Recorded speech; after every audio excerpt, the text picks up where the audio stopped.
தேர்தல் அறிக்கை வெளியிடுவதற்காக தலைமை கழக அலுவலகத்திற்கு வருகை தந்த கழக துணை பொதுச் செயலாளர் திரு டிடிவி தினகரனுக்கு கழக நிர்வாகிகளும் திரளான தொண்டர்களும் வாழ்த்து முழக்கங்களுடன் உற்சாக வரவேற்பளித்தனர். இதனைத் தொடர்ந்து திரு டிடிவி தினகரனை மக்களவை தேர்தல் மற்றும் தமிழக சட்டமன்ற இடைத்தேர்தலில் கழக வேட்பாளர்களாக அறிவிக்கப்பட்டுள்ள திரு பி பழனியப்பன், திரு தங்கத்தமிழ்ச்செல்வன், திரு சந்தான கிருஷ்ணன், திரு லட்சுமணன், திரு செந்தமிழன், திரு ரெங்கசாமி, டாக்டர் கதிர்காமு, திரு ஜெயக்குமார், திரு டி கே ராஜேந்திரன், திரு காமராஜ், திரு தங்கதுரை, திரு ஜோதி முருகன் ஆகியோர் சந்தித்து பூங்கொத்து வழங்கி வாழ்த்து பெற்றனர்.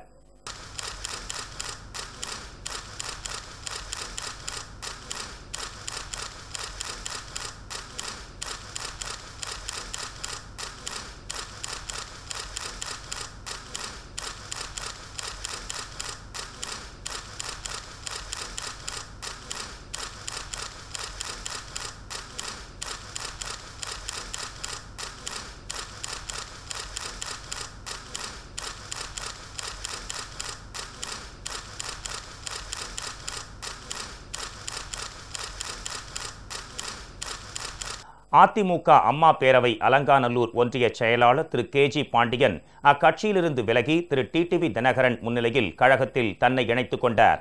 கழக துணை பொதுச் செயலாளர் திரு டிடிவி தினகரன் முன்னிலையில் டாக்டர் சங்கர் ராம் கழகத்தில் இணைந்தார். அப்போது கழக அவைத் தலைவர் திரு அன்பழகன் உடன் இருந்தார். திரைப்பட நடிகைகள் திண்டுக்கல் தனம், சுமிதா ஆகியோர் கழக துணை பொதுச் செயலாளர் திரு டிடிவி தினகரனை சந்தித்து கழகத்தில் தங்களை இணைத்துக் கொண்டனர். கழக செய்தி தொடர்பாளர் செல்வி சி.ஆர். சரஸ்வதி அப்போது உடனிருந்தார். திரைப்பட நடன இயக்குனர் கலா கழக அலுவலகத்தில் அம்மா மக்கள் முன்னேற்ற கழக துணை பொதுச் செயலாளர் திரு டிடிவி தினகரன் முன்னிலையில் தன்னை கழகத்தில் இணைத்துக் கொண்டார். திரைப்பட நடிகர் கூல் சுரேஷ், நடிகர் டாக்டர் ராஜசேகர், திரைப்பட இயக்குனர் ஜெயபாண்டியன் ஆகியோர் கழக துணை பொதுச் செயலாளர் திரு டிடிவி தினகரனை சந்தித்து தங்களை கழகத்தில் இணைத்துக் கொண்டனர். தூத்துக்குடி மாநகர கிழக்கு பகுதி செயலாளர் மற்றும் கூட்டுறவு சங்க தலைவர் திரு எட்வின் பாண்டியன் கழக துணை பொதுச் செயலாளருக்கு நினைவு பரிசு வழங்கினார். இந்த சந்திப்பின் போது கழக அமைப்பு செயலாளர் திரு மாணிக்கராஜா, வடசென்னை வடக்கு மாவட்ட கழக செயலாளர் திரு வெற்றிவேல் உடனிருந்தார். வருகின்ற நாடாளுமன்ற தேர்தல் மற்றும் தமிழ்நாடு பாண்டிச்சேரி சட்டமன்ற இடைத்தேர்தலுக்கான அம்மா மக்கள் முன்னேற்ற கழகத்தின் தேர்தல் அறிக்கை உங்களுக்கெல்லாம் நான் கொடுத்துருக்கேன். உங்கள் மூலம் அது தமிழ்நாட்டு மக்களையும் பாண்டிச்சேரி மக்களையும் சென்றடைய வேண்டும் என்கின்ற விருப்பத்தில் உங்களிடம் அனைத்தையும் கொடுத்திருக்கின்றோம். அவற்றை நீங்கள் வெளியிடுவீர்கள் என்ற நம்பிக்கையில் அதில் உள்ள முக்கியமான அம்சங்களை நான் முதலில் படிக்கின்றேன். 1. விவசாயத்தையும் சுற்றுச்சூழலையும் பாதித்து அதன் தொடர்ச்சியாக மக்களின் உயிருக்கே அச்சுறுத்தலை ஏற்படுத்தும் ஹைட்ரோ கார்பன் மற்றும் மீத்தேன் எடுக்கும் திட்டம், நியூட்ரினோ திட்டம், ஸ்டெர்லைட் ஆலை, விவசாய நிலங்கள் வழியாக எரிவாயு குலை பதிக்கும் திட்டம், விவசாய நிலங்கள் வழியாக உயர்மின் அழுத்த கோபுரங்களை அமைக்கும் திட்டம், இயற்கை வளங்கள் மற்றும் நீர்நிலைகளை அழித்துவிட்டு சாலைகள் அமைப்பது என தமிழக மக்களை, விவசாயிகளை பாதிக்கும் எந்த திட்டத்தையும் தமிழகத்துக்குள் அனுமதிக்க மாட்டோம். அடுத்தது, பாதுகாக்கப்பட்ட வேளாண்மை மண்டலம். விவசாயத்தை பாதிக்கும் எந்த திட்டத்தையும் எந்த தொழிற்சாலையையும் டெல்டா மாவட்டங்களில் அமைக்க நிரந்தர தடை ஏற்படுத்தும் வகையில் நாகை, தஞ்சை, திருவாரூர், புதுக்கோட்டை மற்றும் கடலூர் மாவட்டங்களை உள்ளடக்கிய டெல்டா மற்றும் காவிரி படுகை மாவட்டங்களை பாதுகாக்கப்பட்ட வேளாண்மை மண்டலம் என்று அறிவித்து நடவடிக்கை எடுக்கப்படும். ஜிஎஸ்டியில் உரிய மாற்றங்கள். வரி வருவாயில் நமக்கான நிதியை உரிய விகிதத்தில் உரிய நேரத்தில் பெற ஜிஎஸ்டி கவுன்சிலின் அதிகாரத்திலும் நிர்வாக நடைமுறையிலும் உரிய மாற்றங்கள் கொண்டுவர நடவடிக்கை எடுக்கப்படும். ஜிஎஸ்டி நடைமுறையை கிராமப்புறத்தினரும் சிரமமின்றி பின்பற்ற எளிய நடைமுறையை உருவாக்க உரிய நடவடிக்கை எடுக்கப்படும். அனைத்து விவசாய கடன்களும் தள்ளுபடி. கூட்டுறவு மற்றும் தேசியமயமாக்கப்பட்ட வங்கிகளில் விவசாயிகள் பற்றியிருக்கும் விவசாய கடன்கள் அனைத்தும் தள்ளுபடி செய்யப்படும். ஏழை மற்றும் நடுத்தர மக்கள் கூட்டுறவு வங்கிகளில் வாங்கிய சிறு வணிக கடன்கள் அனைத்தும் தள்ளுபடி செய்யப்படும். தஞ்சாவூரில் தேசிய வேளாண் பயிர் காப்பீட்டு நிறுவனம். பயிர் காப்பீட்டு திட்டத்தில் தனியார் தலையீடு இல்லாமல் பொதுத்துறை நிறுவனமான தேசிய வேளாண் பயிர் காப்பீட்டு நிறுவனம் மூலமே செயல்படுத்த நடவடிக்கை எடுக்கப்படும். இந்நிறுவனத்தின் நிர்வாக அலுவலகம் சென்னையில் இருப்பதை மாற்றி விவசாயிகளின் நலனை மனதிலே கொண்டு தஞ்சையில் அமைக்க நடவடிக்கை எடுக்கப்படும். இயற்கை விவசாயத்தை ஊக்குவித்தல்.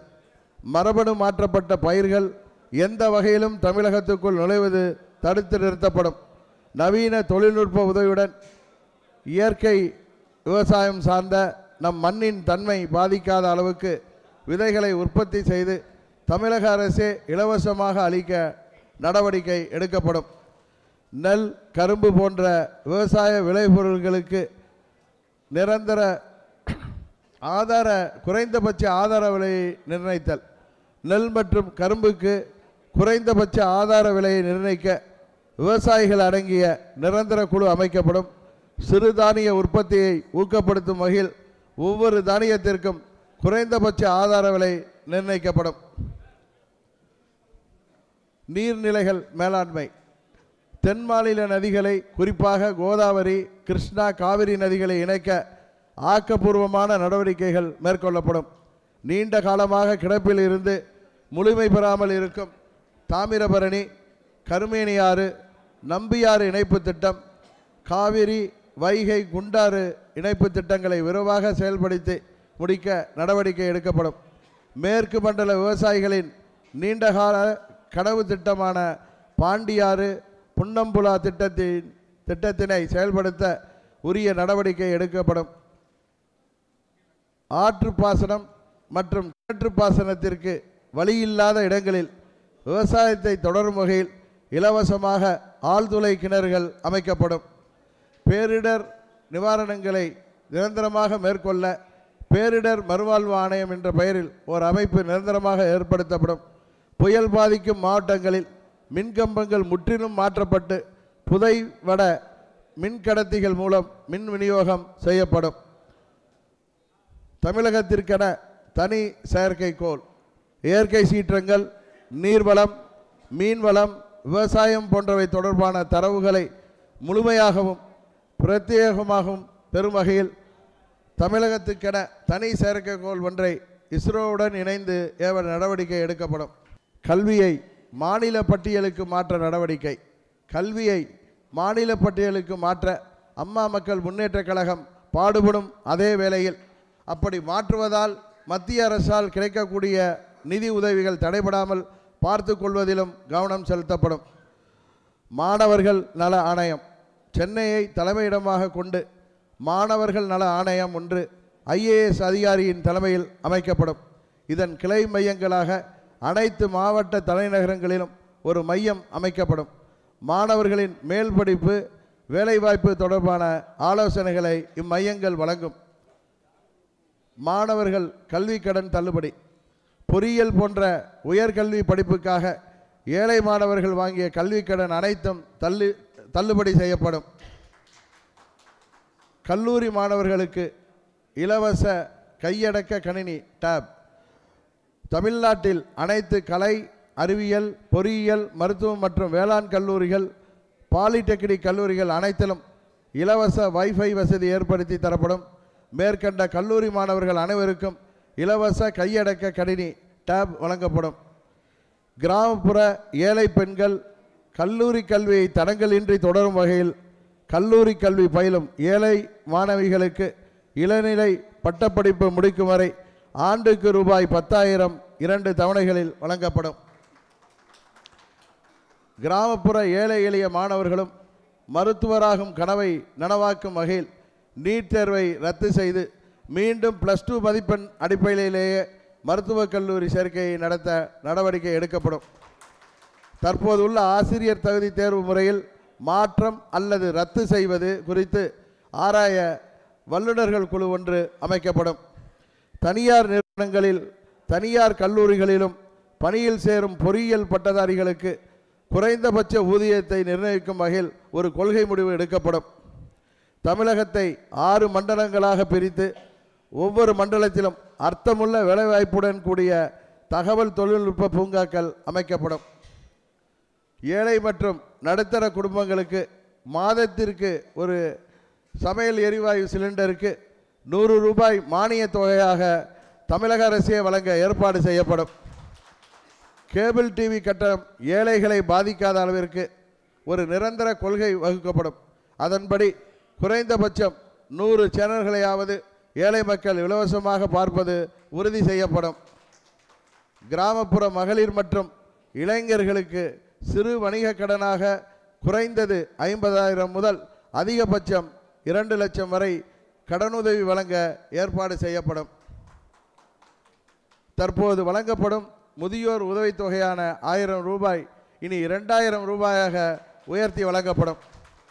60 வயது முதிர்ந்த ஆண், பெண் விவசாய தொழிலாளர்கள், நெசவாளர்கள், மீனவர்கள் மற்றும் அமைப்புச்சாரா தொழிலாளர்களுக்கு மாதம் ரூபாய் 4000 உதவித்தொகை வழங்கப்படும். தமிழக அரசு பணிகளில் குறைந்தது 85% தமிழர்களே நியமிக்கப்பட சட்டம் இயற்றப்படும். தமிழகத்தில் இயங்கும் மத்திய அரசு நிறுவனங்களிலும் தொழிற்சாலைகளிலும் குறைந்தது 80% இடங்களை தமிழகத்தைச் சேர்ந்தவர்களை கொண்டே நிரப்ப வேண்டும் என்ற நிலைப்பாட்டையும் அம்மா மக்கள் முன்னேற்ற கழகம் வலியுறுத்தும். அரசு ஊழியர்கள் மற்றும் ஆசிரியர்களுக்காக ஊராட்சி ஒன்றியந்தோறும் அரசு ஊழியர்கள் குடியிருப்பு அமைக்க தக்க நடவடிக்கை எடுக்கப்படும். 100 பேருக்கு குறையாமல் வேலை செய்யும் அரசு அலுவலக வளாகங்கள் அனைத்திலும் சலுகை விலை உணவகங்கள் அமைக்கப்படும். பழைய ஓய்வூதிய திட்டத்தை மீண்டும் கொண்டு வருவது உட்பட ஜாக்டோஜியோ கூட்டமைப்பின் அத்தனை கோரிக்கைகளுக்கும் தீர்வு கிடைக்க வழிவகை செய்யப்படும். தனியார் நிறுவன ஊழியர்களுக்கு வீட்டு வசதி அளிக்கும் வகையில் அனைத்து மாவட்ட தலைநகரங்களிலும் அடுக்குமாடி குடியிருப்புகள் கட்டப்படும். குறைந்தது 400 சதுர அடியில் கட்டப்படும் இந்த வீட்டுக்கான தொகை வட்டியில்லாத கடனாக அரசால் வழங்கப்படும். தனியார் நிறுவன ஊழியர்களின் திருமண செலவு குறித்து மனக்கவலையை போக்கும் விதமாக சமமான மாத தவணை முறையில் 5 ஆண்டுகளில் திரும்பி செலுத்தும் வகையில் திருமண நிதி உதவியாக 2 லட்சம் ரூபாய் வட்டியில்லா கடனாக வழங்கப்படும். நாடாளுமன்றத்திலும் சட்டமன்றத்திலும் பெண்களுக்கு 33% இடஒதுக்கீடு அளிக்கும் சட்டத்தை உடனடியாக அமல்படுத்த நடவடிக்கை எடுக்கப்படும். கச்சத்தீவை திரும்ப பெற வேண்டும் என்று 2008ஆம் ஆண்டு உச்சநீதிமன்றத்தில் வழக்கு தொடுத்தார் நமது இதய தெய்வம் புரட்சி தலைவி அம்மா அவர்கள். அந்த வழக்கை தொடர்ந்து நடத்துவதுடன் மத்திய அரசுக்கும் உரிய அழுத்தங்கள் கொடுத்து கச்சத்தீவை திரும்ப பெற அம்மா மக்கள் முன்னேற்ற கழகம் பாடுபடும். 6ஆம் வகுப்பு தொடங்கி கல்லூரிகளில் இளநிலை பட்டப்படிப்பு வரை படிக்கும் மாணவிகளுக்கு ஆண்டுக்கு 2 முறை அவர்கள் கல்வி கற்கும் வளாகத்திலேயே மருத்துவ பரிசோதனை செய்யப்படும். 6ஆம் வகுப்பு முதல் முதுகலை பட்டப்படிப்பு வரை பயிலும் மாணவிகளுக்கு இலவசமாக சானிட்டரி நாப்கின்ஸ் வழங்கப்படும். ஏழ்மை நிலையில் உள்ள பெண்கள் திருமணத்திற்கு அத்தியாவசிய வீட்டு உபயோகப் பொருட்கள் இலவசமாக வழங்கப்படும். கைத்தறி நெசவாளர்கள் அனைவருக்கும் இலவச மின்சாரம் வழங்கப்படும். திருப்பூர் மாநகரில் திருப்பூர் குமரன் பெயரில் கைத்தறி மற்றும் பின்னலாடை தொழில்நுட்ப கல்லூரி ஒன்று தொடங்கப்படும். சில்லறை மீன் விற்பனையில் ஈடுபடும் மீனவர்கள் ஆண் பெண் இருபாலருக்கும் அவர்களது விற்பனைக்கு தேவையான அலுமினிய கூடை, ஐஸ் பெட்டி, எடைக்கருவி, குடை ஆகியவை இலவசமாக வழங்கப்படும். மகளிர் சுய உதவி குழுக்களை போன்றே வேலையில்லாமல் இருக்கும் கிராமப்புற இளைஞர்களை கொண்ட இளைஞர் சுய உதவி குழுக்களும் அமைக்கப்படும். இந்த இளைஞர் சுய உதவி குழுக்கள் வேளாண் சார்ந்த தொழில்களை தொடங்க முன்னுரிமை அளிக்கப்படும். தமிழகம் முழுக்க உள்ள 385 ஊராட்சி ஒன்றியங்களிலும் அம்மா கிராமப்புற வங்கி என்ற பெயரில் தலா ஒரு வங்கி ஏற்படுத்தப்படும்.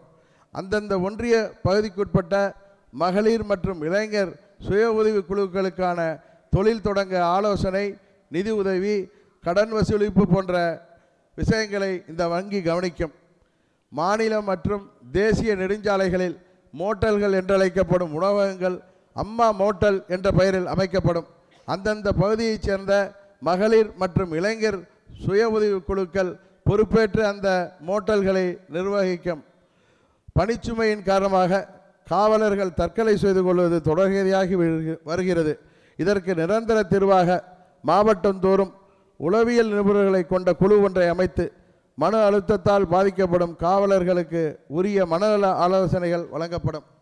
பெண்களுக்கு எதிரான குற்றங்களில் ஈடுபடுவோருக்கு மிக கடுமையான தண்டனையை விரைவாக வழங்கும் வகையில் உரிய சட்ட திருத்தங்கள் கொண்டு வரப்படும். இந்த வழக்குகளை விரைந்து விசாரிக்க போதுமான கூடுதல் நீதிமன்றங்கள் ஏற்படுத்தி தரப்படும். முஸ்லிம்களின் சமூக, பொருளாதார மற்றும் கல்வி நிலைகளையும் அவர்களுக்கான இடஒதுக்கீடு வாய்ப்புகளையும் ஆராய அமைக்கப்பட்ட நீதியரசர் சச்சார் மற்றும் நீதியரசர் ரங்கநாத் மிஸ்ரா குழுக்களின் அறிக்கைக்கு சட்ட அங்கீகாரம் அளித்து அமல்படுத்த மத்திய அரசை அம்மா மக்கள் முன்னேற்ற கழகம் வலியுறுத்தும். ஆக்கிரமிப்பில் உள்ள வக்ஃப் சொத்துக்கள் மீட்கப்படும். அதில் தகுதியுள்ள இடங்கள் கண்டறியப்பட்டு அதில் ஏழை முஸ்லிம்களுக்கு வீட்டு வசதி ஏற்படுத்தி தரப்படும். முஸ்லிம் சமூகத்தவர் பயன்பெறும் வகையில் வக்ஃப் வாரியம் மூலமாக மருத்துவக் கல்லூரி அமைக்கப்படும். சுய விருப்பத்தின் பேரில் கிறிஸ்துவராக மதம் மாற்றம் செய்து கொண்ட தலித் சமூகத்தைச் சேர்ந்தவர்கள் மதமாற்றத்திற்கு பிறகு தாங்கள் அனுபவித்து வந்த சட்ட ரீதியான உரிமைகளை இழக்க வேண்டி இருக்கிறது. இதை மாற்றி அவர்களுக்குரிய சலுகைகள் மற்றும் உரிமைகளை அவர்கள் தொடர்ந்து பெற தேவையான சட்ட நடவடிக்கைகள் எடுக்கப்படும். 27 ஆண்டுகளாக சிறையில் வாடும் பேரறிவாளன் உள்ளிட்ட 7 பேரை உடனடியாக விடுவிக்க அம்மா மக்கள் முன்னேற்ற கழகம் ஆக்கப்பூர்வ நடவடிக்கைகளை மேற்கொள்ளும். இந்திய அரசியலமைப்பு சட்டத்தின் 8வது அட்டவணையில் சேர்க்கப்பட்டுள்ள தமிழ் உள்ளிட்ட அனைத்து மொழிகளையும் இந்திய ஆட்சி மொழியாக அறிவிக்கப்பட வேண்டும் என்பதை அம்மா மக்கள் முன்னேற்றக் கழகம் வலியுறுத்தும். தென் மாநில மக்களின் நலனுக்காக உச்சநீதிமன்றத்தின் கிளையை சென்னையில் அமைக்கவும், தூத்துக்குடி மாவட்டம் குலசேகரப்பட்டினத்தில் ராக்கெட் ஏவுதளம் அமைக்கவும், தஞ்சை மாவட்டம் மல்லிப்பட்டினத்தில் கடல்வாழ் உயிரினங்கள் ஆராய்ச்சி நிலையம் அமைக்கவும் நடவடிக்கை எடுக்கப்படும். வெளிநாடு வாழ் தமிழர்களின் பிரச்சனைகளை தீர்க்கும் விதமாக சென்னையை தலைமையிடமாக கொண்டு தனி வாரியம் அமைக்கப்படும். மாற்றுத்திறனாளிகளுக்கென பிரத்யேக காப்பீட்டு திட்டம் ஒன்றை உருவாக்கி அதற்கான காப்பீட்டுத் தொகையை அரசே செலுத்தும் வகையில் கொள்கை முடிவு எடுக்கப்படும்.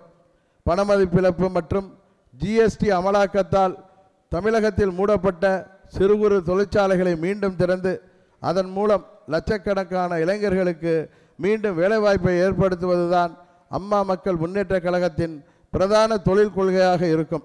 குறைந்தது மாவட்டத்திற்கு ஒரு தொழிற்பேட்டை மற்றும் அதை ஒட்டிய நகரியம் அமைவது உறுதிப்படுத்தப்படும். சிறப்பு முதலீட்டு மண்டலம் என்ற அந்தஸ்தோடு இந்த தொழிற்பேட்டைகள் அமைக்கப்படும். சீன பட்டாசுகளை இறக்குமதி செய்வதை முற்றிலும் தடுக்கவும், பண்டிகை காலங்களின் போது 2 மணி நேரம்தான் பட்டாசு வெடிக்கும் வேண்டும் என்ற உச்சநீதிமன்றம் அளித்த தீர்ப்பை மாற்றியமைக்கவும் அம்மா மக்கள் முன்னேற்றக் கழகம் உரிய முயற்சிகளை மேற்கொள்ளும். பெரும் கடன் சுமையில் இருக்கும் தமிழக அரசு நிதிநிலையை சீராக்கும் வகையில் தமிழகத்தில் உள்ள கனிம வளங்களை அரசே முன்னின்று எடுத்து ஏற்றுமதி செய்ய நடவடிக்கை எடுக்கப்படும். கூடங்குளம் அணு உலையின் பாதுகாப்பு பற்றிய சுதந்திரமான அமைப்பை கொண்டு முழுமையான விசாரணை நடத்தப்பட்டு பாதுகாப்பு உறுதி செய்யப்படும். கூடங்குளம் விரிவாக்க திட்டத்தை கைவிடவும், கூடங்குளம் அணு உலை எதிர்ப்பு போராட்டத்தின் போது பொதுமக்கள் மீது போடப்பட்ட வழக்குகளை நிபந்தனையின்றி முழுமையாக வாபஸ் பெறவும் நடவடிக்கை எடுக்கப்படும். எண்ணெய் நிறுவனங்களே பெட்ரோல் டீசல் விலையை நிர்ணயிக்கலாம் என்ற நிலையை மாற்றி மத்திய அரசே வெளிப்படைத்தன்மையுடன் குறிப்பிட்ட கால இடைவெளியில் பெட்ரோலிய பொருட்களின் விலையை நிர்ணயம் செய்யவும், அதை கண்காணிக்க தனி ஆணையம் அமைக்கவும் வலியுறுத்தப்படும். உரிய தொகை வசூலிக்கப்பட்ட பிறகு குறிப்பிட்ட காலவரையறைக்கு முன்பாகவே சுங்கச்சாவடிகள் மூடவும், வாகனங்களின் எண்ணிக்கை உயர்வுக்கு ஏற்ப சுங்கச்சாவடி கட்டணத்தை குறைக்கவும் நடவடிக்கை எடுக்கப்படும். கோவை, திருச்சி, மதுரை மாநகரங்களுக்கும் மெட்ரோ ரயில் திட்டம் விரிவுபடுத்தப்படுவதுடன் ஏழைகளும் பயன்படுத்தும் அளவுக்கு அதன் கட்டணம் குறைக்கப்படும். சென்னை மாநகரின் குடிநீர் தேவைக்காக கடல் நீரை குடிநீராக்கும் திட்டம் ஏற்கனவே அமலில் இருக்கிறது. இந்த திட்டத்தை தமிழகத்தின் பிற கடலோர மாவட்டங்களுக்கும் விரிவுபடுத்தி குடிநீர் மற்றும் விவசாய தேவைகளுக்கு கடல் நீரை பயன்படுத்த ஒரு கொள்கை திட்டம் வகுக்கப்படும். தமிழகத்தில் இனிமேல் மதுபான உற்பத்தி ஆலைகளுக்கு அனுமதி இல்லை என்ற கொள்கை முடிவு உடனடியாக எடுக்கப்படும்.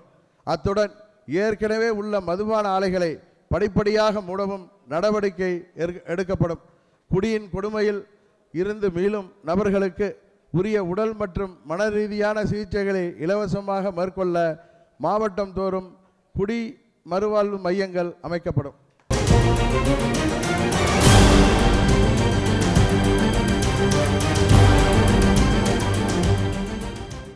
சென்னையில் அம்மா மக்கள் முன்னேற்றக் கழகத்தின் நாடாளுமன்ற தேர்தல் மற்றும் சட்டமன்ற இடைத்தேர்தலுக்கான தேர்தல் அறிக்கையை வெளியிட்ட பின் செய்தியாளர்களிடம் பேசிய கழக துணை பொதுச் செயலாளர் திரு டிடிவி தினகரன், வரும் தேர்தலில் மற்ற கூட்டணிகளைப் போல் அல்லாமல் அம்மா மக்கள் முன்னேற்றக் கழகம் மக்களை சந்தித்து வாக்கு கேட்கும் என்றும் அதுதான் தங்கள் கட்சியின் வியூகம் என்றும் தெரிவித்தார். மக்கள் நலமாக இருக்க வேண்டும் என்பதுதான் தங்கள் கட்சியின் நிலைப்பாடு என்று அவர் குறிப்பிட்டார். வெற்றிகளை மெகா கூட்டணிகள் தீர்மானிக்க முடியாது என்றும் மக்கள்தான் தீர்மானிப்பார்கள் என்றும் அவர் தெரிவித்தார். தமிழ்நாடு முழுவதும், ஏன் பாண்டிச்சேரியில் கூட எல்லா தொகுதிகளிலும் பாராளுமன்ற தொகுதிக்கு வேட்பாளர்கள் களம் காண எவ்வளவு பேர் ஆர்வத்துடன் இந்த இயக்கத்தில் இருக்கும் பொழுது, இந்த கடுமையான போட்டி காலத்தில் நீங்கள்லாம் சொல்கிற மாதிரி ஒரு மெகா கூட்டணி, இன்னொரு பைல்வான் கூட்டணிலாம் இருக்கிறப்ப தனித்து நாங்கள் நின்று இன்றைக்கு தேர்தலை எதிர்கொள்கிறப்ப நாங்கள் பல தொகுதிகளை இன்னும் பெண் வேட்பாளர்களை அறிவிக்கணும்னு தான் முயற்சி செஞ்சோம். அதனால தான் நான் 1, 2 அப்படின்னு கட்டமாக முயற்சிகள் செய்கிறப்ப நிறைய பேர் எங்கள் இயக்கத்தில் சட்டமன்ற பொது தேர்தலில் போட்டியிட தான் விருப்பப்படுறாங்க. இப்போ உதாரணத்துக்கு தருமபுரி தொகுதி எடுத்துக்கிட்டோன்னா, அங்கே வந்து பாப்பிரெட்டிப்பட்டியில் தான் எங்கள் தலைமை நிலைய செயலாளருடைய தொகுதி. ஆனால் எங்கள் மாவட்ட செயலாளர் அவரே நிற்கட்டும், நான் அசெம்பிளியில் நிற்கிறேன் அப்படின்னு சொல்கிறப்ப நான் அவரை வற்புறுத்தி நிறுத்த முடியாது. அதனால தான் அவங்கெல்லாம் அங்கே வந்து ரொம்ப ஒத்துமையாக இருப்பாங்க. கட்சியிலெல்லாம் நம்ம மாவட்ட செயலாளர் DK ராஜேந்திரன், தலைமை செயலாளர் அரூர் முருகன் போன்ற நிர்வாகிகள்லாம் உட்காந்து அவர் வந்து அசெம்பிளியில் நிற்கட்டும், இவர் பாராளுமன்ற தொகுதியில் நிற்கட்டும்னு முடிவெடுத்து அறிவிக்கிறாங்க. எதுக்கு இதெல்லாம் சொல்கிறேன்னா, இப்போ தேனியில் கூட பார்த்தீங்கன்னா தங்கத்தமிழ்ச்சொல் நான் நிற்கணும்னு சொல்லிட்டு இருந்தார். அதனால தான் அங்கே, ஏன்னா அங்கே பொதுமக்கள், நான் அந்த தொகுதியில் தான் எனக்கு அரசியல் அம்மா வந்து என்னை அறிமுகப்படுத்தி ஒரு 10-12 வருஷம் அங்கே இருந்திருக்கேன். அந்த தொகுதி மக்கள், எங்கள் தொண்டர்கள், நிர்வாகிகள், தங்கத்தமிழ்ச்சொல் உட்பட எல்லாம் நான் நிற்கணும் அப்படின்னு கோரிக்கை வச்சதுனால தான் அன்றைக்கி நீங்கள் யாரோ கேள்வி கேட்டப்போ நான் கூட நிற்கலாமேன்னு. நான் இப்போ RK நகர் சட்டமன்ற உறுப்பினர் இருக்கப்போ அங்கே நிற்காது, தேவையில்லை, எதுக்கு நம்ம ஒரு பாராளுமன்ற உறுப்பினராகி இங்கே இதை ரிசைன் பண்ணிட்டு மறுபடியும் எலெக்ஷன் வரணும். அதனால தான் தங்க வந்து ஆண்டிப்பட்டி தொகுதியில் தான் நிற்கணும்னு இருந்தார். நான் தான் அவரை நீங்கள் பாராளுமன்றத்துக்கு நின்றுங்க அப்படின்னு சொன்னேன்.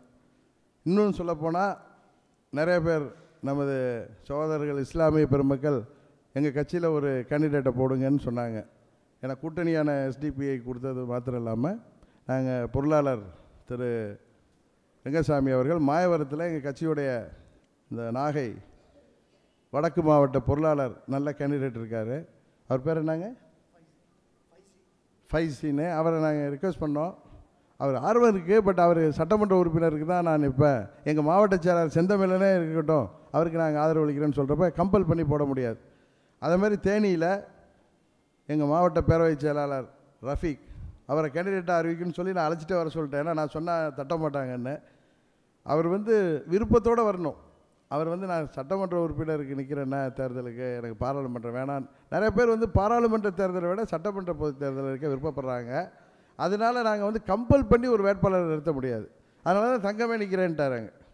இதே மாதிரி இருக்கிறப்ப நீங்கள் பெண் வேட்பாளர் அடுத்தது அது மாதிரி நீங்கள் 33% எப்படி இப்போ ரிசர்வ் கான்ஸ்டியூஷன் மாதிரி சட்டம் இம்ப்ளிமெண்ட் பண்ணிட்டோன்னு வச்சுங்க, அப்போ வந்து அது வந்து நாங்கள் வேட்பாளர் இன்னும் நிறையா தொகுதியில் உங்களுக்கு எங்கள் நிர்வாகிகள்லாம் தெரியுதில்ல. நான் ஒன்றும் உட்காந்து பண்ணலை, ஏனோ தானோன்னு எதுவும் பண்ணலை. எங்கள் தலைமை கழக நிர்வாகிகள், மண்டல பொறுப்பாளர், மாவட்ட செயலாளர் மற்ற நிர்வாகிகள்லாம் முடிவு பண்ணி 2-3 வேட்பாளர் சொல்லுவாங்க. அதை இறுதி கட்டமாக நாங்கள் செலக்ட் பண்ணுவோம். இதில் நிறையா தொகுதிகளில் இன்னும் பெண் வேட்பாளர்கள்லாம் நான் கூப்பிட்டு பேசினேன். அவங்களாம் சட்டமன்ற தேர்தலெல்லாம் நிற்கணுங்கிற விருப்பம் இருக்கிறப்ப நீங்கள் என்ன பண்ண முடியும்? எல்லாருக்கும் பார்லிமெண்ட்டுக்கு போகணுங்கிற இன்ட்ரெஸ்ட் இருக்காது, டெல்லிக்கு போயிட்டு வரணும் அப்படிங்கிறதுல பெண்களுக்கு குறிப்பாக டெல்லிக்கு போடுற அப்படிங்கிற விருப்பம். அவங்களாம் அசெம்பிளியில் நிற்கணும்னு விருப்பப்படுறாங்க. வாய்ப்புங்கிறது பாராளுமன்ற தேர்தலும் சட்டமன்ற இடைத்தேர்தலும் ஒன்றாக இருக்கிறதுனால தானே அவங்க நினைக்கிறாங்க. நீங்கள் அப்படி கேட்கலாம். நிறைய பேருக்கு வந்து எங்கள் பார்ட்டியில் வந்து அசெம்பிளி எலெக்ஷனில் நிற்கணும், MLA ஆகணுங்கிற ஆசை தான் நிறைய பேருக்கு இருக்குது. அதுதான் உண்மை. அது நீங்கள் அதை எப்படி அர்த்தம் பண்ணிட்டால் நான் என்ன பண்ணுறது? இப்போ 6 சட்டமன்ற தொகுதியிலையும் ஜெயிக்க முடியும்னா அப்புறம் பாராளுமன்ற தொகுதியில் ஈஸியாக ஜெயிக்கலாமே. அதில் என்ன பெரிய கஷ்டம் இருக்க போகுது? அவங்க நாங்கள் விளாத்திக்குளம் சட்டமன்ற உறுப்பினர் சகோதரி உமா மகேஸ்வரி ஒரு 6-7 மாதத்துக்கு முன்னாடியே அவங்க உடல்நிலை மனதில் கொண்டு நான் தேர்தலில் நிற்கலை, வேறு கேண்டிடேட்டை பாருங்கள். அங்கே உள்ள எங்கள் மாவட்ட செயலாளர், அமைப்பு செயலாளர் எல்லாருக்குமே தெரியும். அதனால தான் வேறு கேண்டிடேட் செலக்ட் பண்ணாங்க. பாண்டிச்சேரி பாராளுமன்றத்து வரைக்கும் ஒசூருக்கும் அது நாங்கள் வேட்பாளர் தேர்வில் இருக்கோம். 2-3 பேர் இல்லை யாரை செலக்ட் பண்ணலாங்கிற முடிவெடுக்க முடியாமல் அங்கே போட்டியாக இருக்கிறப்ப யாரை முடிவெடுக்க முடியல. அதனால் நேற்று அறிவிக்க முடியல. மறுபடியும் 100 நாள் இருக்குது, இறுதிப்பட்டியலில் அறிவிச்சிடுவேன். ஃபார்முலாங்கிறது என்னங்க, மக்கள் எங்கள் பக்கம் இருக்காங்க, அவங்கள சந்தித்து ஓட்டு கேட்குறது தான் ஃபார்முலா. இதில் போய் என்ன வியூகம்னா, தேர்தலில் வியூகம்லாம் யாரும் அமைச்சு ஜெயித்ததாலாம் சரித்திரம் கிடையாது. நீங்களாம் அதை பில்டப் கொடுக்குறீங்களே தவிர நீங்கள் இதில் பணம்லாம் தீர்மானிக்காது. நீங்கள் நிற்கிற மாதிரி VIP வேட்பாளர்லாம் இதை வந்து தீர்மானிக்க முடியாது. இதில் வந்து மக்கள் தான் தீர்மானிக்கிறாங்க. நான் அன்றைக்கி சொன்னேன், இந்த கூட்டணிங்கிற arithmetic it is not mathematics. In mathematics, you can add 3 + 4 = 7. But in politics, especially in election, 3 + 4 even may become 0. What happened in RK Nagar? A great, gigantic alliance. What happened to them? What happened to their previous election votes? அதனால் நீங்கள் திரும்ப உங்கள் ஆசைப்படலாம். நீங்கள் நிறைய பேர் உங்கள் பெரிய மேதாவிகள் ஞானிகள்லாம் இருக்கீங்க. நாங்கள் சாதாரணமான ஆளே, எங்களுக்கு சாதாரணமான கணக்கு போட்டு நாங்கள் வேலை பார்க்குறோம். இதில் வந்து மக்களும் தொண்டர்களும் நன்றாக இருக்கிறப்ப அதுதான் ஸ்ட்ராட்டஜி. மக்கள் நல்லா இருக்கணுங்கிற எண்ணம் தான் ஸ்ட்ராட்டஜி, வேறு ஒன்றும் இல்லை. In 2014, previously there was a Congress government which was there for 10 years. So people were fed up with that government. So why they wanted a change? So they voted for BJP in northern parts and other states. But not because of their strategy or anything. If you say it is because of their strategy, they have won. Why did they lose in UP assembly elections? It is not like that. If people like, they will vote for you. This strategy and all, it is only to satisfy us. People are very clear. They want to send out BJP because in 2014 they have given lot of promises which is impossible. At that time people wanted a change, so they have voted for BJP. Nothing, anybody's challenge or any team or any foreign company, foreign students came and many experts. It is not that. It is only because people wanted a change. So why they have voted for BJP. Now they wanted a change. They are going to send out BJP from the power. That is going to happen. இப்போ முதல் காரணம், எதனால தேசிய கட்சிகளுக்கு தமிழ்நாட்டில் செல்வாக்கு இல்லை? ஏன்னா தமிழ்நாட்டு பிரச்சனைகளில் தேசிய கட்சிகள் நிச்சயம் தீர்வு கொண்டு வர முடியாது. குறிப்பாக அது காங்கிரஸ் கட்சியாக இருந்தாலும் சரி, பிஜேபியாக இருந்தாலும் சரி, கம்யூனிஸ்ட் கட்சியாக இருந்தாலும் அவங்க தான் பெரிய தேசிய கட்சிகள். அவங்க தமிழ்நாட்டில் காவிரி இஷ்யூவில் தமிழ்நாட்டுக்கு நியூட்ரலாக இருந்தாலே அங்கே கர்நாடகாவில் அவங்களுக்கு சரியாக இல்லைன்னு சொல்லிட்டு தான் இந்த காவிரி வேளாண்மை ஆணையம் அமைக்கிறதே அந்த தேர்தல் கர்நாடகா சட்டமன்ற தேர்தல் வரைக்கும் பிஜேபி தள்ளி போட்டுச்சு. மாநில கட்சிகளால் தான் தங்கள் உரிமைகள் பாதுகாக்க முடியும். தமிழ்நாட்டு மக்களில் இப்போ யூபியில் பாருங்கள், எப்போயும் அப்படி தான் முடிவெடுப்பாங்க, பீகாரில் முடிவெடுப்பாங்க, பல மாநிலங்களில் ரீஜனல் பார்ட்டிஸ் மேலே தான் நம்பிக்கை வைப்பாங்க. அதே நிலை தான் 2014 தமிழ்நாட்டிலே வந்துட்டு. இந்த மேலே யார் பிரைம் மினிஸ்டர் பார்க்குறதெல்லாம் இல்லை. நம்ம பிரைம் மினிஸ்டராக வந்தவங்கெல்லாம் தமிழ்நாட்டுக்கு என்ன செஞ்சுருக்காங்க அப்படிங்கிறத மக்கள் யோசிச்சு தான் 2014 அம்மா ஒன்றும் பிரைம் மினிஸ்டர் ஆக முடியாதுன்னு தெரியும் அவங்களுக்கு. 40 தொகுதியில் ஜெயிக்கிறதுனால ஆகிட முடியுமா? 534 தொகுதியில் இருந்தாலும் நம்ம மாநில உரிமைக்காக போராடுவாங்க. இப்போ குறிப்பாக அம்மா உயிரோடு இருந்த வரைக்கும் நீட் தேர்வு வர முடியல. அதனால் நம்ம ஸ்டேட்டை ப்ரொடெக்ட் பண்ணணும். அதுக்கு மத்திய அரசாங்கத்தில் பிரைம் மினிஸ்டராக வர்றவங்கள தீர்மானிக்கிற இடத்துல என்னுடைய எண்ணத்தில் தமிழ்நாடு இருக்குது. அதுவும் குறிப்பாக தமிழ்நாட்டு மக்கள் இந்தியாவின் பிரதமரை தீர்மானிக்கிற இடத்துல இருக்காங்க. அவங்க இந்த பிஜேபி கவர்மெண்ட்டை வீட்டுக்கு அனுப்புகிறப்ப ஒரு பிரதமர் யார் தேர்வாகணுன்னாலும் அவங்க தமிழ்நாட்டு நலனில் அக்கறை உள்ளவங்க. இந்த தேர்தல் அறிக்கைங்கிறது இதெல்லாம் செஞ்சு கொடுங்க, செஞ்சு கொடுக்குறதா இருந்தால் உறுதி கொடுத்தா நாங்கள் ஆதரிப்போம்னு கேட்குறதுக்கு தான். இந்த மந்திரி பதவி வேணால், பெட்ரோலியம் மந்திரி, டெலிகாம் மந்திரி அப்படின்னு பேரம் பேசுகிறதுக்காக இல்லை. தமிழ்நாட்டு நலன்கள் எங்கள் இதெல்லாம் சொல்லியிருக்கோம், இதெல்லாம் நிறைவேற்றி தரணும் நாங்கள் மக்களுக்காக. அதனால தான் சொல்லியிருக்கேன். இல்லை, we are only regional party. அதுதான் இப்போ உங்களுக்கே தெரியுமா, இப்போ நான் பவரில் இருக்குது 18 தேர்தல்ங்கிறது, தொகுதி தேர்தல்ங்கிறது ஒரு மினி தேர்தல். இது சட்டமன்ற இடைத்தேர்தல். இதில் அவங்க அவங்களால 8 தொகுதியில் ஜெயிக்கவே முடியாது. அது உங்கள் எல்லாருக்கும் தெரியும். இந்த ஆட்சி மாற்றம் வரப்போகுது. இது நேச்சுரல் ப்ராசஸ்லேயே வரப்போகுது. இதை நான் யாரும் கவுக்க வேணாம், தானாகவே தலைக்கப்புறம் உழவும். இப்போ கூட பாருங்கள், ஆளுங்கட்சிங்கிறீங்க, நீங்கள் போடுறீங்க பெரிய கூட்டணி அப்படிங்கிறீங்க. எங்கள் தொகுதி எங்கள் பெரிய குளத்தில் நீங்கள் பெரிய பண மூட்டையோட வேட்பாளர் இறங்குறாரு தேனியில். அங்கே பெரியகுளம் தொகுதியில் அவங்க போட்ட சட்டமன்ற வேட்பாளர் நான் வரவே மாட்டேங்கிறார். இந்த நம்ம ஊர்லலாம் பார்த்தீங்கன்னா, நான் ஏற்கனவே சொல்லுவேன், அதை இந்த குளத்துலலாம் நம்ம ஊரில் விவசாயிகள்லாம் மாடை குளிப்பாட்ட அழைச்சிட்டு போவாங்க. அது போகாமல் இழுக்கும், கயிறை பிடிச்சிட்டு இவங்க பிடிச்சி இழுப்பாங்க. அதுமாரி வேட்பாளர்களே வரமாட்டுறாங்க. அது ஆளுங்கட்சி, பெரிய மத்தியில் உள்ள கட்சி. நீங்கள் சொல்கிற மாதிரி பிஜேபிங்கிற பெரிய கட்சியோட கூட்டணி, பத்தாவதுக்கு பாமகவோட கூட்டணி, போதாதுக்கு தேமுதிக கூட்டணி, இன்னும் யாரோ கூட்டணி வீடு வீடாக போய் பார்த்து கூட்டணி போட்டிருக்காங்க. இது தமாக கூட்டணி. துணை முதல்வருடைய சொந்த தொகுதி. நீங்கள்லாம் பெருசாக பேசுகிற துணை முதல்வருடைய பையன் நிற்கிற தொகுதி. அங்கே ஏங்க அவர் வீடு இருக்கிற பெரிய குளத்தில் அவங்க வேட்பாளராக வரமாட்டுறாங்க. இதை என்னகிட்ட கேட்குறீங்க, அவர்கிட்ட எல்லாம் கேட்க மாட்டீங்களா? மந்திரின்னா உங்களுக்கு பயமா? நீங்கள் கேட்கணும்ல, இதுக்கு ஒரு டிபேட் வைப்பீங்களா? சும்மா நாங்கள் தும்முனா கூட டிபேட் வைக்கிறீங்க. இது என்ன உங்களுக்கு தெரியாதா இது என்னன்னு? அதான் ஆட்சி மாற்றத்துக்கு அறிகுறி பெரிய குளத்துலேருந்து எங்கள் மாவட்டத்திலேருந்து தொடங்குது. அதான் உண்மை. கேண்டிடேட்டை எங்கள் கேண்டிடேட் இன்றைக்கி அறிவித்தோம். அங்கே பார்த்தா அதிமுக கேண்டிடேட் மாற்றம் அப்படின்னு போட்டிருக்காங்கன்னு சொன்னாங்க. இதுதான் அன்றைக்கி இப்படி தான் அம்மாவோடைய ஆட்சின்னு அம்மா படத்தை பயில வச்சுட்டு எல்லோரும் ஏமாத்துறவங்க அம்மா மறைவுக்கு பிறகு அவங்களுக்கு நினைவு மண்டபம் கட்டக்கூடாதுன்னு கோர்ட் வரைக்கும் போன கட்சி வீடு தேடி போனாங்க. பாவம் அந்த மறைந்த அந்த பாராளுமன்ற உறுப்பினர் சொன்னாராம், இவங்க வீட்டில் போய் கை நினைச்சாலே நம்மளுக்கெல்லாம் பாவம்னு சொல்லிட்டு போனாராம். ஆனால் வேறு வழி இல்லாமல் போயிட்டு வந்து அன்றைக்கி அதெல்லாம் ஒரு சொல்லுவாங்கள்ல, நம்ம ஊர்லலாம் அதெல்லாம் தெரியும். இதெல்லாம் என்ன சொல்லுவோம், அந்த பூனை குறுக்க வந்தால் ஒன்று சொல்லுவோமே, அதே மாதிரி இதெல்லாம் ஒரு இது காமிக்குது சகுனம்.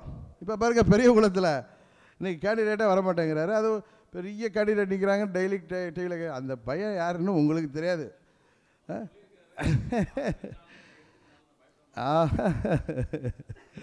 அதாவது ஆளும் கூட்டணிங்கிறது பண மூட்டை கூட்டணி, எதிர்கூட்டணிங்கிறது இன்னொரு கூட்டணி இருக்குது, அது வந்து புழுகு மூட்டை கூட்டணி. அவ்வளோதான்.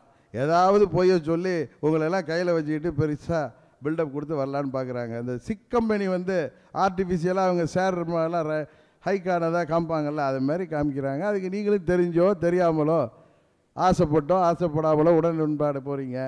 இந்த என்னது மக்கள் யார் பக்கங்கிறீங்க. மக்கள் யார் பக்கங்கிறது 23ஆம் தேதி மே மாதம் தெரிஞ்சிடும்.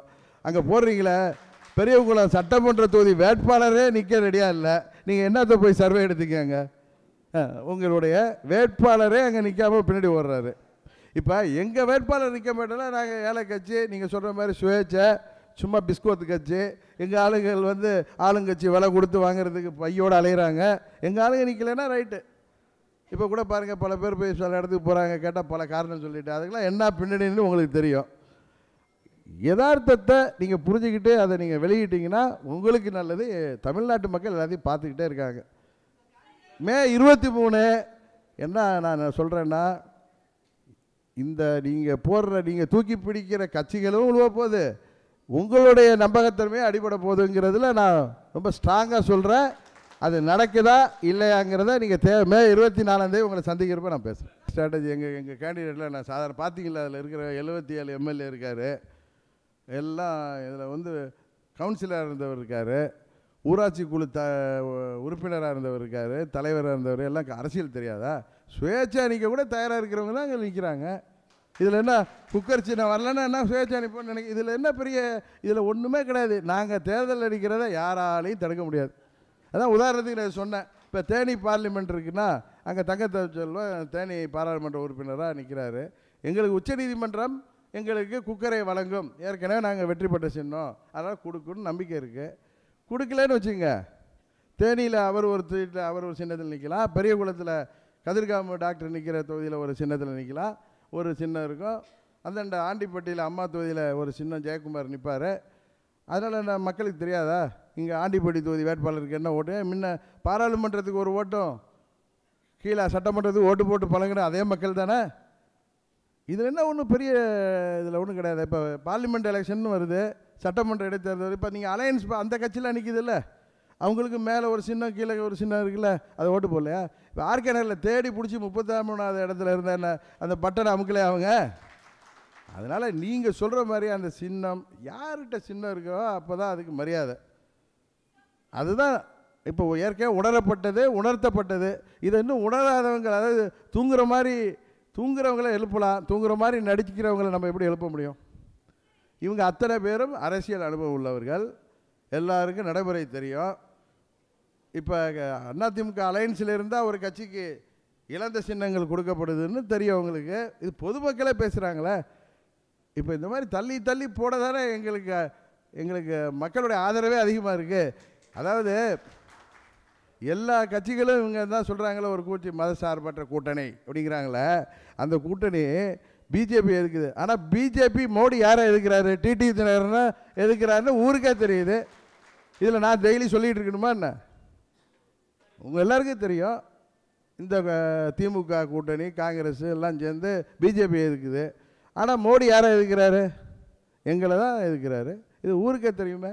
தமிழ்நாட்டில் வாழ்கிற அத்தனை பேருக்கு 3 வயசு குழந்தை கூட கேட்டிங்கன்னா தெரியும். அதனால் அவங்க இதெல்லாம் மீறி போல்டாக நிற்கிறவங்களுக்கு தான் வாக்களிப்பாங்க. இல்லாட்டி பதவிக்காக பணிஞ்சு மண்டிக்கிட்டு போகிறவங்களுக்கும், இந்த போர்ட்ஃபோலியோ வேணும் அந்த போர்ட்ஃபோலியோ வேணும் சமரசம் செய்துக்கிறவங்களுக்கும் நிச்சயம் அவங்க மக்கள் ஓட்டு போட தயாராக இல்லை. அதான் நான் சொன்னேன், நான் ஒன்றும் புரட்சி தலைவர் எம்ஜிஆர் இல்லை, இதே தெய்வம் அம்மா கிடையாது, நான் ஒன்றும் ஆக்டர் விஜயோ அஜித்தோ கிடையாது. போகிற இடங்கள்லாம் மக்கள் வந்து நைட்டு 1 மணிக்கு வர்றீங்களே, நீங்கள் உங்கள் ஆதரவு தான் எங்களுக்கு பெரிய மனசுக்கு வந்து திருப்தியாக இருக்குது, எங்கள் தொண்டர்கள் அதனால தான் தைரியமாக இருக்காங்கன்னு சொல்லிட்டு வரோம். இந்த கூட்டம் வந்து வெள்ளிக்காசுக்கெல்லாம் அடிமையாகிற மக்கள் கிடையாது. நீங்கள் எத்தனாயிரம் கோடி 2000 இல்லை 6000, ஏற்கனவே 6000 ரூபா கொடுத்தவங்களாம் இருக்காங்க, இன்னும் 10,000 ரூபாய் கொடுக்கட்டுமே ஓட்டுக்கு. மக்கள் வந்து தெரியும் யாருக்கு வாக்களிக்கணும். இந்த 10,000 ரூபா எங்கேருந்து வந்துச்சுன்னு அவங்களுக்கு தெரியும். கலைராஜன் ஒரு பெரிய தலைவர் போயிருக்காரு, அவர் தான் சொல்லியிருக்காரு, எனக்கு அம்மா மக்கள் முன்னேற்ற கழகத்துக்கு ஒன்றும் முரண்பாடு இல்லை. நீங்கள் அவர் தான் சொல்கிறாரு, நான் வந்து பிஜேபியை பலமாக எதிர்க்கிறவர், அமித்ஷா வரணும்னு சொன்னவர், அந்த அதுக்கிட்ட போகிறேங்கிற. இதெல்லாம் நான் வந்து பெருந்தன்மையாக காரணம் சொல்ல, அவ்வளோதான். அவரெல்லாம் 1.5 வருஷமாகவே அவர் செயல்படலைங்கிறது எல்லாருக்கும் தெரியும் உங்களுக்கு. அவராக அம்மா காலத்து மாவட்ட செயலாளர், நம்ம வந்து அவரை வந்து பதவியிலேருந்து எடுக்கக்கூடாது வெயிட் பண்ணேன். அவர் போகிறாருங்க எங்களுக்கு தெரியும். திருச்சியில் போய் இறங்கின உடனே எங்களுக்கு என்ன இன்டெலிஜென்ஸாக சொல்லுது, எங்கள் பார்ட்டிலேருந்து சொன்னாங்க வந்திருக்காரு சங்கம் ஹோட்டலுக்கு, உடனே எடுத்து விட்டாச்சு. இதனால் என்ன காரணங்கிறீங்களா? அதுக்கு காரணம் அவங்கள தான் கேட்கணும். யாரோ ஒரு கலைராஜன் போயிட்டா கட்சியை விட்டுக்கிறீங்களா? Please, it is an insult to mister Thangatamil Selvan because his father was from MGR days and he was with our Amma, and after that his whole family is with us, and he was Dr. Purachi Thalavi Peravai Cheyalalar when Pannirselvam was only town secretary, and moreover he was Andipatti candidate, and he has given his constituency for our leader, and his track record you cannot compare it with some other people. Please, sorry, தமிழில் சொல்லணுமா? அவங்க என்ன கேட்டாங்கன்னா, தங்கத்தமிழ் செல்வன் ஒரு ஸ்ட்ராங்கான candidate, இது வந்து அதிமுகவுக்கு ஒரு ஹெவி வெயிட் போடுறீங்களான்னு கேட்டார். தங்கம் வெயிட்டாக இருக்கார் மாத்திரம் இல்லை, அவர் அரசியல் ரீதியாகவும் ஒரு அதிமுக குடும்பத்திலேருந்து வந்தார். அவங்க அப்பா திரு தங்கவேலு வந்து அம்மா காலத்தில் தலைவர் காலத்தில் ஒன்றிய செயலாளர், தொடர்ந்து அம்மாவோட இருந்தார். பன்னீர்செல்வம் கூட அப்போ ஜானகியணியில் இருந்தவர். அப்போ வந்து நான் அங்கே பாராளுமன்ற உறுப்பினர் தேர்தலுக்கு போனப்போ இவர் மாவட்ட பேரவை செயலாளர், அவர் இளைஞரணி செயலாளர் தான். அதுக்கப்புறம் அவரை மாவட்ட செயலாளர்கிறப்ப இவர் வந்து கட்சியோடைய மாணவர் அணி செயலாளர். இவர் 2001 கேண்டிடேட்டு, எம்எல்ஏ, 2002லேருந்து பாராளுமன்ற உறுப்பினர். இவருக்கு பொலிட்டிக்கல் ட்ராக் ரெக்கார்டை போய் யாரோ ஒருத்தரோடலாம் கம்பேர் பண்ணுறது உண்மையிலே சாரிம்மா, எனக்கு ரொம்ப அதை வருத்தப்படுறேன். நான் சொல்கிறது பணம் இருக்கிறதுனாலேயே பண மூட்டையை வச்சுட்டு வந்தாலே பெரிய கேண்டிடேட்னா, நேற்று தங்கத்தமிழ் சொன்ன மாதிரி அம்பானிகளும் அதானிகளும் 534 தொகுதியிலையும் ஒரு 500 கோடி ஒரு தொகுதி செலவு பண்ணுறவங்களும் பெரிய விஷயம் பண்ணி எல்லா எம்பி எடுத்து அவங்களே பிரைம் மினிஸ்டர் ஆகிடலாம். அது கிடையாது. பணம் இருக்கிறதுனாலையோ ஒருத்தர் வந்து வெற்றி பெற்றுள்ளான்னா அரசியலுக்கே வேலை கிடையாது. எல்லாம் பண முதலாளிகள், பெரிய தொழிலதிபர்கள் தான் நாட்டை ஆளுவாங்க. உண்மையாக தூங்குறவங்களை எழுப்பலாம், தூங்குற மாதிரி நடிக்கிறவங்கள எழுப்ப முடியாது. அதை வந்து ஆர்கே நகரில் வீடு வீடாக போய் ஒவ்வொரு மந்திரியும் முதலமைச்சர்லேருந்து இந்த 33 பேர் இப்போ தமிழ்நாடு ஃபுல்லாக இன்சார்ஜ் எடுத்திருக்காங்க. அத்தனை பேரும் ஆர்கே நகரில் இருந்தவங்க தானே. அது குறிப்பாக நம்ம பன்னீர்செல்வத்து பையன் தங்கத்தமிழ் இருக்கிற ஏரியாவில் வீடு வீடாக போய் நம்ம இந்த பேப்பர் போடுற மாதிரி எல்லாம் போட்டு போனார். என்ன ஆனிச்சு? தேர்தல் முடிந்ததும் இப்போ இருக்கிற ஆட்சி நிச்சயம் தொடர போகிறது இல்லை. அதனால் அந்த நேரத்தில் உங்களுக்கு தெரியும், நாங்கள் தமிழ்நாட்டு நலனில் அக்கறை உள்ளவங்க, ஜாதி மத பேதம் இல்லாத அரசியல் செய்பவர்களுக்கு தான் ஆதரவளிக்க முடியும். தேர்தல் முடியட்டும், அப்போ பேசிக்குவோம். ஃபஸ்ட்டு நான் ஆளுங்கட்சி வேட்பாளராக தொப்பி சின்னத்தில் இருந்தப்போ சொன்னதெல்லாம் அம்மாவுடைய கனவு, அம்மாட்ட கொடுக்கப்பட்ட மனுக்கள்லேருந்து அறிவிச்சிருக்கேன். 2வது ட்ரிப்பு நான் வந்து சுயேட்சா நினைப்ப இதெல்லாம் நிறைவேற்றணும்னா இந்த ஆட்சியாளர்களோட நம்பி முடியாது. நான் கேட்டதே ஓட்டு உங்களுக்கு தெரியும் என்னன்னு. ஆட்சி மாற்றத்தை உருவாக்கவும், துரோகிகள் கையில் சிக்கியிருக்கின்ற கட்சியையும் சின்னத்தையும் மீட்டெடுக்கவும் எங்களுக்கு நீங்கள் எனக்கு வாக்களிங்க, இந்த ஆட்சியை முடிவுக்கு கொண்டு வந்து மீண்டும் அம்மா அவர்களின் ஆட்சியை அமைப்பேன்னு தான் நான் சொன்னேன். அப்போ தான் அதன் பிறகு தான் நாங்கள் ஆட்சி அமைத்து தான் இந்த திட்டங்களை நிறைவேற்ற முடியும்னு சொல்லியிருக்கேன். நீங்கள் தொலைக்காட்சி ரிப்போர்ட்டர்னால் உங்கள் தொலைக்காட்சியில் அது பதிவாகிருக்கு என்ற கேள்வி கேட்டப்போ அதை ரிவைண்ட் பண்ணி பாருங்கள். ஆர்கே நகரில் அதுக்கப்புறம் 12-15 நாள் போய் நன்றி அறிவிச்சிருக்கேன். அது போகாத விஷயமா. அதுக்கப்புறம் இப்போ ஜனவரி மாதம் வரைக்கும் அங்கே போயிட்டு வந்திருக்கேன். தமிழ்நாடு ஃபுல்லாக சுற்றுப்பயணம் செய்கிறதுனால எங்கள் தொகுதி மக்கள் உங்களுக்கு தெரியும். சும்மா நீங்கள் கேள்வி கேட்க இதே கேள்வியை பெரியகுள வேட்பாளர் ஏன் நிற்கலன்னு போய் இப்போ பன்னீர்செல்வத்தை கேட்க தைரியம் இல்லை உங்களுக்கு. என்ன வந்து கேட்டுட்டு இருக்கீங்க? ஏன் வெற்றி டிசம்பர் ஜனவரி வரைக்கும் வந்து தானே இருக்கோம். அங்கே இப்போ வெற்றி தான் ஃபுல்லாக பார்த்துட்டு இருக்காருங்க. நான் போகலனாலும் அது வந்து மதுசூதன ஆட்கள், அந்த காசிமேட்டை சேர்ந்த அந்த அம்மா பேர் என்ன, அந்த வந்து இது தூக்கி போட்டாங்களே அன்னையோட எலெக்ஷன் அறிவிக்கிறாங்கன்னு இவர் ஆஃபீஸெல்லாம் போட்டுட்டு கீழே கொடுக்க போன அன்றைக்கி வந்து தூக்கி போட்டு ஓடி போயிட்டாங்கங்க. அதனால் உங்களுக்கு வேணால் நீங்கள் என் மேலே வந்து ஒரு குரோதத்தோடு கேட்கலாம், உண்மை அது இல்லை.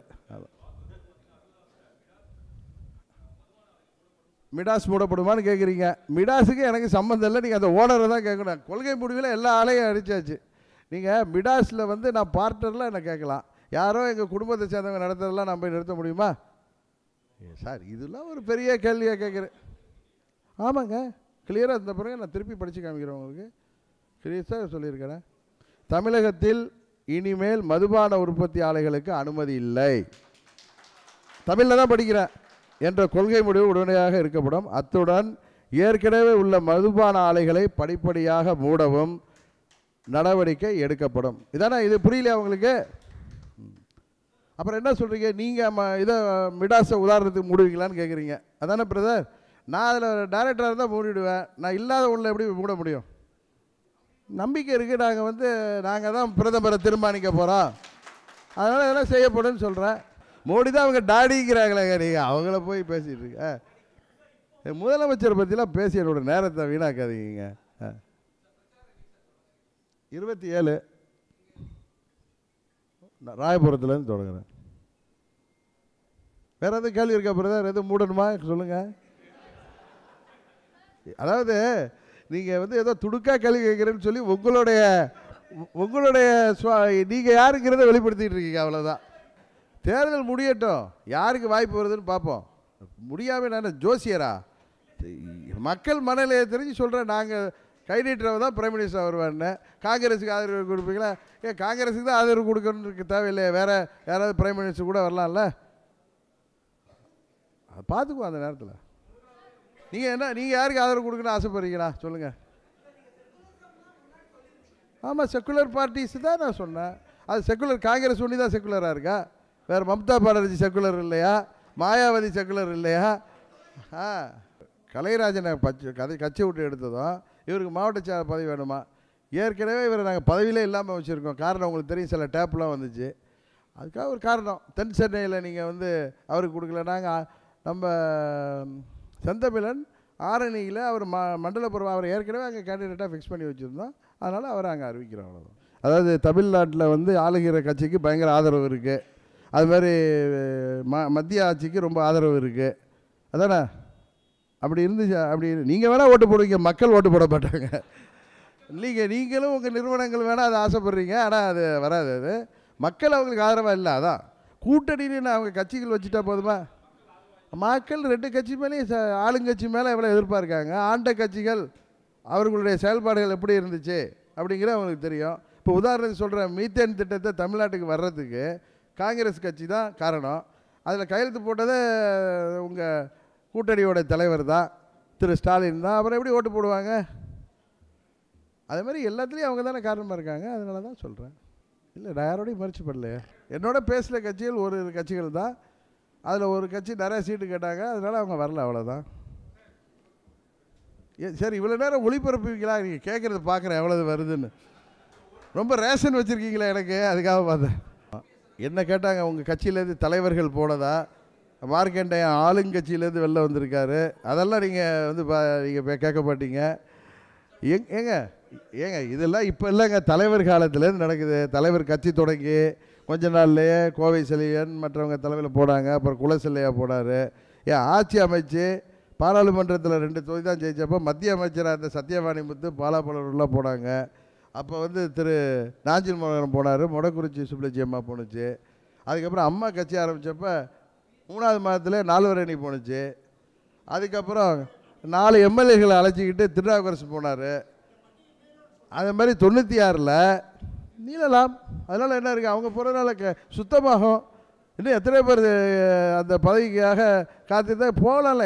அரசியலில் வந்து எல்லாருமே உங்கள் கூட 24 மணி நேரம் இருப்பாங்கன்னு சொல்ல முடியாது. ஏதோ காரணங்களால் போனால் அந்த இடத்த வேறு ஆள் நிரப்பிட்டு போவோம். அது ஒரு பெரிய விஷயம் இல்லைன்னு சொல்கிறேன். உடனே நீளும் அப்படின்னு சொல்லி நீங்கள் போடலான்னு ஆசைப்பட்றீங்க. அது அப்படி போட்டால் கூட தப்பு கிடையாது. யார் வேணாலும் போகலாம். நாங்கள் யாரையும் கட்டி போட்டு வைக்கலல்ல, அதனால் போகலாம். யதார்த்தத்தை சொல்கிறேன். அம்மா இருந்தப்போ போயிருக்காங்க, தலைவர் இருந்தப்போ போயிருக்காங்கன்னு சொல்கிறேன்.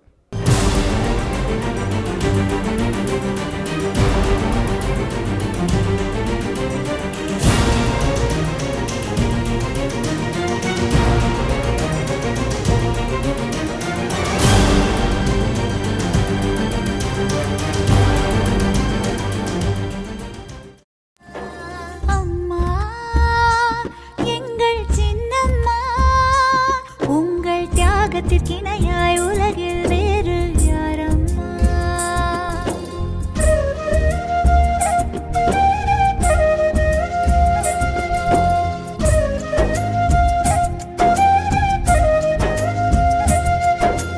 தன்னலம் மறந்து தாய் நலம் காத்து தியாகத்தின் வடிவே சின்னம்மா, எங்கள் சின்னம்மா.